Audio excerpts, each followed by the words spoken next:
Сен қазақша сөйлемейсіздер, бұл диджитал Алматы ма әлде диджитал Мәскеу ма, біз өзі қай елдеміз қазір? Не себептен қазақша сөйлемейсіздер? Мысалы, көп адам түсінбей отырған шығар.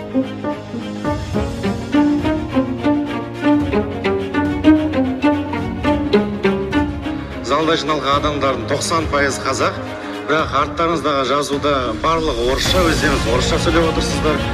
Әкім орынбасары отыр екен, ол да орысша сөйлеп отыр. Неліктен қазақша сөйлемейсіздер?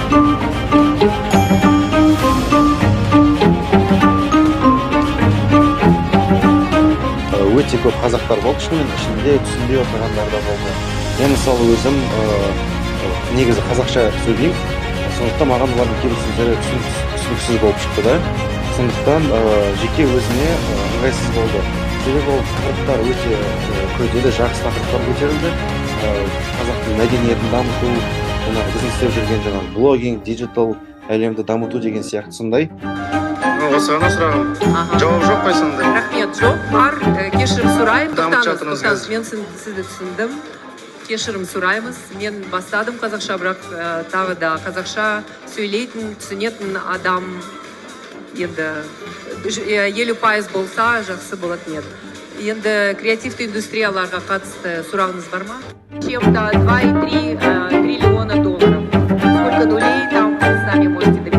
Ол жерде екі түрлі дәріс өтіп жатты, біреу ағылшынша өтіп жатты. Ағылшынша дәріс өтетін жерде аудармашы андай наушникпен кәдімгі сіз айтқандай аударма болып жатты, иә.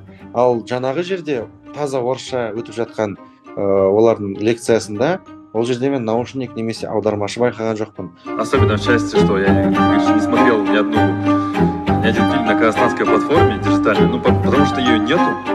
Сол сұрақты қойып, орныма қайтқан кезде өте көп 100 шақты адам келіп, амандасып, қолдаймыз, рахмет деп, бір қызығы, бір итальян азаматы келді, маған ағылшынша сөйлеп, маған осылай сіздің айтқаныңызды қазақшадан аударып берді, мен досым, сізді қолдаймын, мен өзім таңғаламын, мен Қазақстанға форумға келдім, бірақ бәрі орысша сөйлеп жүр. Мен үшін бұл өте қызық деп, Италиядан келген бір жаңағы кәсіпкер сөйтіп айтты маған, келіп өзімді қолымды алып.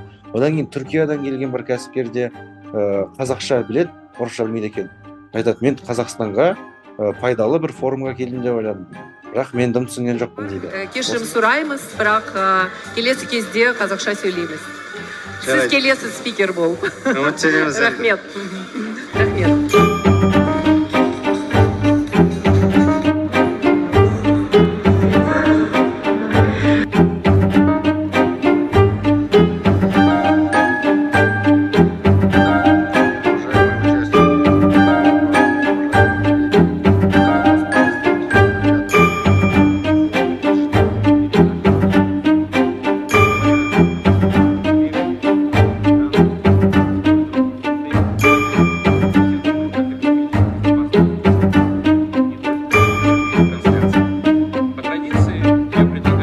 Нашу сессию с короткого ролика, который...